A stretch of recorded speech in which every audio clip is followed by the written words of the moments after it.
की शुरुआत नायरा की मालिश से कर रही हूँ, क्योंकि नायरा जब भी थोड़ा शांत रहती तब भी उसका मालिश करना मैं स्टार्ट कर देती हूँ। तो आज वो थोड़ा चुप थी तो मैंने स्टार्ट कर दिया था, और कुछ टाइम कर देने के बाद तो वो एकदम रोने लगी थी, तो उसका मैंने कपड़ा भी चेंज कर दिया और वो भी सो भी गई थी। उसके बाद उसका थोड़ा दवाई ख़त्म हो गया था तो मैंने स्टोर से लेके आ गई थी, और उसके जो छोटे-छोटे कपड़े हैं ना वो मैं कभी-कभी धूप में दे देती हूँ थोड़ा गर्म हो जाने के लिए, और गर्म हो गए थे तो मैं लेके आ गई थी, और यहाँ पे मैं नहा के भी आ गई थी। और उसके जो छोटे-छोटे कपड़े वाले पैंटीज़ थे वो भी सूख गए थे तो वो भी लेके आ गई थी उठा के। उसके बाद ये मैडम को देखो, मैं जितना भी इसको सीधा करके सुलाती हूँ वो हमेशा टेढ़ा हो जाती है। और आज मुझे नायरा को थोड़ा पहाड़ भी लेके जाना था, तो ये सब मैंने रेडी कर लिया था। बेबी हो जाने के बाद ये सब मुझे तो करना ही पड़ रहा है। और यहाँ पे मैंने एक डायपर भी ले लिया था ताकि वो जगह और पॉटी कर दे तो मैं उसको रास्ते पे उसको चेंज कर सकूँ। उसके बाद मैं उसको रेडी कर रही थी काजल का टीका वगैरह लगा के, और टीका लगाने के बाद वो बहुत क्यूट भी लगती है। और उसके पाँव में भी थोड़ा काजल लगा दिया था, देख सकते इसके छोटे-छोटे पाँव में कितना क्यूट लग रहा था ना।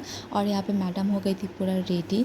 अब वो देख ही जा रही थी कि हम लोग कहाँ जाने वाले थे। तो हम लोग आज निकल गए थे, तो हम लोग आज जगह थे पंचायत में, तो पंचायत भी आज बंद था, हम लोग को पता नहीं था तो पूरा मतलब जाना बेकार हो गया। तो उसके बाद तो पंचायत तो बंद था तो हम लोग चले गए नायरा के प्यारे मासी के घर।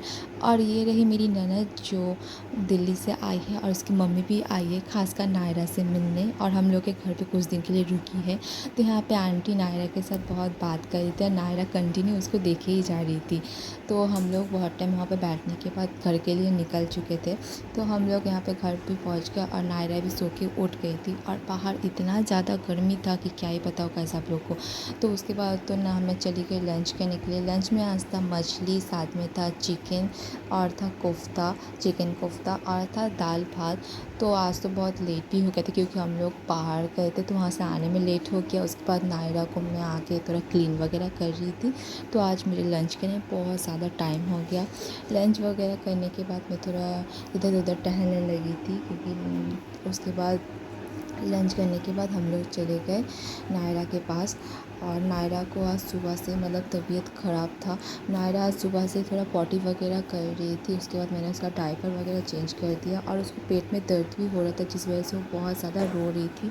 तो इस वजह से मैं उसको थोड़ा बाहर लेके चली गई थी घुमाने के लिए, और इधर उधर उसको घुमा रही थी। और बाहर का वेदर भी आज बहुत अच्छा था और बहुत हवा वगैरह चल रहा था तो उसको बहुत आराम मिल रहा था, और वो थोड़ा चुप भी थी। उसके बाद कुछ टाइम उसको घुमाने के बाद मैंने उसको ये वाली ड्रॉप दी कुछ, और ये वाली ड्रॉप खाने के बाद उसका पेट दर्द बहुत ठीक भी हो जाता है। मैंने बहुत बार इसको मतलब यूज़ किया है, ये ड्रॉप डॉक्टर ने रिकमेंड की है। उसके बाद 5:30 बजे मैंने उसकी मालिश की और उसको बहुत आराम भी मिल रहा था, इसलिए वो चुप थी। और मालिश करते वक्त वो बहुत रोती भी है, पर वो थोड़ा चुप थी आज। मालिश करते वक्त मैंने उसको ये वाला ब्रेसलेट पहनाया जो उसकी बड़ी दादी ने दिया है, और वो समझ में नहीं आ रहा था कि वो कैसे पहना उसको, क्योंकि वो इतना ज़्यादा उछल कूद कर रही थी। और वो सोच रही थी कि मैं उसको क्या पहना रही हूँ, वो हाथ ही नहीं खोल रही थी, पहनाने देने का एकदम मौका ही नहीं दे रही थी। तो जैसे तैसे मैंने उसको पहनाया, और वो हम मतलब देखे ही जा रही थी कि ये क्या है। और उसके बाद तो घर का थोड़ा काम वगैरह भी था, तो नायरा थोड़ा सोई हुई थी तो मैंने फटाफट थोड़ा बर्तन वगैरह धो लिया, और उसके बाद तो वो उठ ही गई, तो उसको मैं गोदी में लेके थोड़ा खिला रही थी।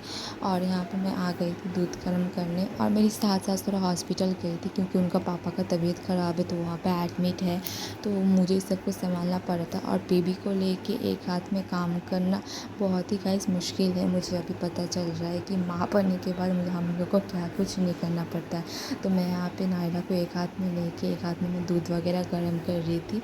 तो आज का ब्लॉग यहीं तक, फिर मिलेंगे नेक्स्ट ब्लॉग में। आप लोग प्लीज़ लाइक कमेंट सब्सक्राइब ज़रूर करना और मुझे इस तरह से सपोर्ट करना। बाय।